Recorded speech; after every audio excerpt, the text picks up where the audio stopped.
kuni qishloqda bittasi to'xtatdi-da, "Ayza, mana sen litseyda o'qigansan, bolamni bermoqchiman. Nima deb o'ylaysan?" deb aytdi. Endi men hayajonlanib ketib 2 soat tushuntirdim.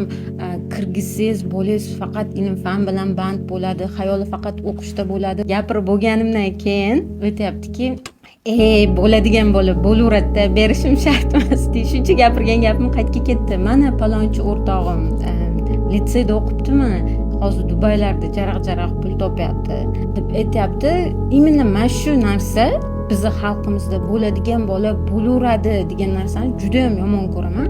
Bolani bo'ladigan qiladigan bu yon atrofidagilar, ota-onasi, maktabi, bog'chasida aynan shu narsani men Xitoyda ko'rdim. Hech qaysi ularda mana asosan bitta bola-ku, ularda yo'q masalan 4 ta bolam bo'lsa, bo'ladigan bittasi bo'lib qoladi. Bo'ldi, hamma shans o'sha bitta bolada. O'sha bolani qaysidir sohadan bu raqs bo'lsin, tennis bo'lsin, eng mutaxassisi qilib yetishtirishga harakat qiladi-da.